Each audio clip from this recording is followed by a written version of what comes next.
BJP की दूसरी सूची के बाद विरोध के सुर बढ़ाने की आशंका। भाजपा प्रदेश अध्यक्ष सीपी जोशी के घर में ही टिकट बदलने पर आक्रोश। पहली सूची के बाद असंतोष की स्थिति बनती यहां नजर आ रही है।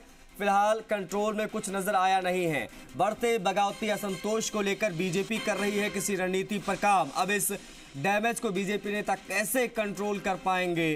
चर्चा क्या सिर्फ नाम के लिए बनी है बीजेपी डैमेज कंट्रोल कमेटी? प्रत्याशियों की असंतुष्टि है उसको कैसे दूर किया जाएगा, इसको लेकर मान मनोबल कैसे किया जाएगा, इसमें कुछ चीजें अभी तक नजर नहीं आई है। दूसरी सूची आने के बाद में बगावती सुर दिखे हैं, विरोध के सुर, विशेष तौर पर सीपी जोशी को लेकर अगर देखें तो किस प्रकार से वहां पर नारेबाजी देखी गई। अब ऐसे में जो डैमेज कंट्रोल कमेटी है वो किस प्रकार से काम कर रही है।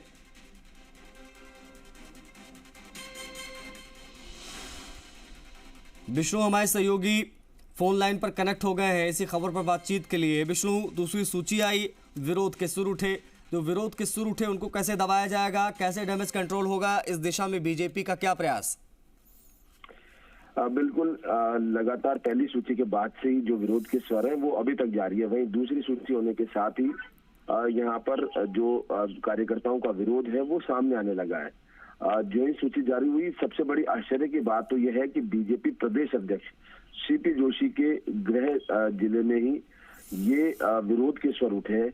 यानी चित्तौड़गढ़ में ही जो वर्तमान विधायक थे चंद्रभान आक्या, उनका टिकट काटकर यहाँ पर नरपत सिंह राजवी को एडजस्ट किया गया है। जयपुर विद्यार्थीनगर सीट से उनका टिकट काटा गया था। तो उसके बाद अचानक उनके सीपी जोशी के विरोध में यहाँ पर नारेबाजी हुई और जमकर नारेबाजी हुई कि मोदी तुझसे बैर नहीं, सीपी तेरी खैर नहीं। यानी लगातार स्वर बीजेपी प्रदेश अध्यक्ष के घर से उठना एक चिंता की बात है, क्योंकि कहीं ना कहीं विरोध उठ रहा है, सब कुछ है, लेकिन एक प्रदेश अध्यक्ष के घर से ये इस तरह के विरोध के जो स्वर है वो कहीं ना कहीं प्रदेश में अच्छा जो मैसेज है वो नहीं दे पा रहे। तो हालांकि उस जो विरोध है उसको कंट्रोल करने के लिए कवायद शुरू हो गई है।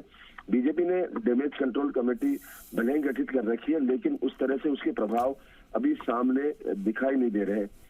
कमेटी है केंद्रीय मंत्री कैलाश चौधरी की अध्यक्षता में कमेटी बनाई गई है। उसमें नारायण पंचारिया और राजेंद्र गहलोत को शामिल किया गया, लेकिन उस कमेटी के प्रयास है वो अभी धरातल पर दिखाई नहीं दे रहे। क्योंकि अगर कमेटी लगातार प्रयास करती और स्थानीय लोगों से समझाइश करती तो अभी 9 अक्टूबर को जो पहली लिस्ट जारी हुई उसका विरोध भी लगातार कई जगह अभी बरकरार है।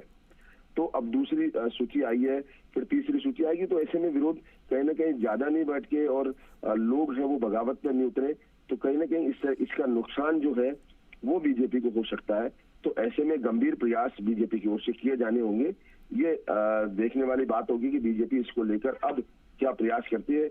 आज बीजेपी जो प्रदेश अध्यक्ष राष्ट्रीय प्रवक्ता सुधांशु त्रिवेदी सहित अन्य लोग भी यहाँ पर होंगे जयपुर में, तो उनसे बात की जाएगी कि बीजेपी और क्या प्रयास कर रही है।